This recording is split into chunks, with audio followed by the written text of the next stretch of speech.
이번 주 수요일부터 시작될 국정감사에서 치열한 여야 공방이 예정돼 있습니다. 이번 국감에서 어떤 이슈들이 주요 쟁점이 될지 미리 살펴보겠습니다. 스튜디오에 정준호 변호사 나와 있습니다. 안녕하십니까? 안녕하십니까? 네, 안녕하십니까? 이번 국감의 핵심 이슈, 이 공무원 피살 사건이 될 것 같습니다. 어떤 부분이 쟁점이 될까요? 네, 크게 세 가지가 있는데요. 월북이냐 아니냐, 그리고 북한 측에 사살 명령이 실제로 있었느냐 없었느냐, 그리고 대통령이 과연 해당 내용을 보고를 받고 나서 잠이 들었느냐, 이 세 가지가 무한 반복이 될 것 같습니다. 이 부분 관련해서 미묘한 문제가 감청 문제인데요. 사살 명령이 있었냐, 그 공무원의 월북 의사 타진이 있었느냐 하는 것은 모두 지금 북한군의 통신 내용 감청을 통해서 지금 기사가 나오고 있는 상황입니다. 아무리 국감이라고 하지만 공식적인 절차로서 내용이 사실관계가 확정될 수 없는 내용입니다. 그러다 보니까 소위 답안 나오는 논쟁이 무한 반복될 가능성이 아주 높습니다. 또 추미애 법무부 장관 아들 문제는 대정부 질문도 있었는데요. 이번 국감에서도 여전히 주요 이슈로 꼽히고 있습니다. 어떤 내용들이 부각이 될까요? 네. 딱 1년 전 조국 장관의 청문회에서는 수사 중인 사안이라서 답변이 어렵습니다라는 말이 굉장히 많이 나왔었는데, 올해는 추미애 장관이 수사가 끝난 상황이기 때문에 야당 의원의 질문에 답변할 가치를 못 느끼겠다라고 하는 답변이 매우 많이 나올 것 같습니다. 이른바 그 추다르카라고 하는 별명에 맞게 굉장한 기세로 좀 반격을 할 것 같은데요. 상당한 공방이 예상이 됩니다. 야당에서는 그 동부지검에서 무혐의 처분을 하면서 내놓은 카톡 공유 결과를 놓고 추미애 장관이 그 담당자의 연락처를 보좌관에게 공유를 했는데, 그렇다면 그게 전화를 시킨 게 아니고 뭐가 다르냐, 술은 먹었지만 음주운전이 아니냐는 그 변명과 뭐가 다르냐라는 압박을 하고 있습니다. 한 가지 관심이 가는 대목은 윤석열 검찰총장이 이 수사 결과에 대해서 어떻게 코멘트를 할지도 관심이 갑니다. 그렇군요.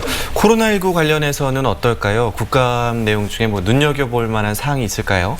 예, 8월 말 급격한 증가세가 지금 누그러진 상태이기 때문에 방역 체계라든지 재난지원금이라든지 이런 부분과 관련해서는 특별한 이슈는 없어 보이고요. 그다음에 의사파업도 큰 후유증 없이 마무리가 됐기 때문에 공공의대와 관련돼서도 특별한 질문사항은 없어 보입니다. 다만 이른바 실온에서 보관이 돼서 유통이 된 백신이 논란이 되고 있는데, 해당 제약회사 대표가 국감 증인으로 출석이 예정돼 있습니다. 아마도 이번 국감에서 가장 꿀잼을 많이 듣는 인사가 될 것으로 예상이 됩니다. 네, 우리 지역 의원들도 국감 준비를 잘 하고 있는지 궁금한데요. 지금까지 나온 사안들 중에서 눈여겨볼 만한 내용 어떤 게 있을까요? 네, 우선 한 가지 아쉬운 것은 지금 여당에서 그 상임위원장을 다 독식을 했는데 우리 지역 출신 상임위원장이 한 번도 없었습니다. 그래서 좀 그런 부분이 상당히 좀 아쉬운 대목인데요. 공무원 피살이나 추미애 장관 관련된 상임위에도 지금 현재 우리 지역 의원들이 크게 배정이 된 게 없기 때문에 언론 노출도도 크지는 않을 것 같습니다. 그중에서도 이제 언론 주목도로만 본다라고 하면은 31억 상당의 세금 체납을 지금 기록하고 있는 전두환 씨에 대한 국감적인 출석을 양양자 의원이 했는데요. 그 신청이 한 차례 기각이 됐는데도 재신청하는 집념을 좀 보여주고 있습니다. 네, 그렇군요. 또 국감 때마다 이색 증인, 참고인이 화제가 되지 않습니까? 올해는 팽수가 되고 있는 것 같은데요. 이 참고인의 출석 자율도와 관련해서 좀 논란이 있는 것 같은데 어떻게 보고 계십니까? 네, 저도 사실 뉴스 보고 도대체 국감에서 팽수가 왜 필요하냐 했는데요. EBS에서 팽수 캐릭터로 100억 원 이상의 수익을 올렸는데 그 100억 원 이상의 수익 중에서 실제 팽수 캐릭터한테 돌아간 수익이 몇 %나 되는지를 한번 확인하고 싶어하는 취지인 것 같습니다. 네. 근데 이게 과연 확인이 될 수 있는지가 지금 인데요. 아까 말씀드린 것처럼 증인과 참고인은 국감에서의 출석 의무와 진술 의무가 좀 다릅니다.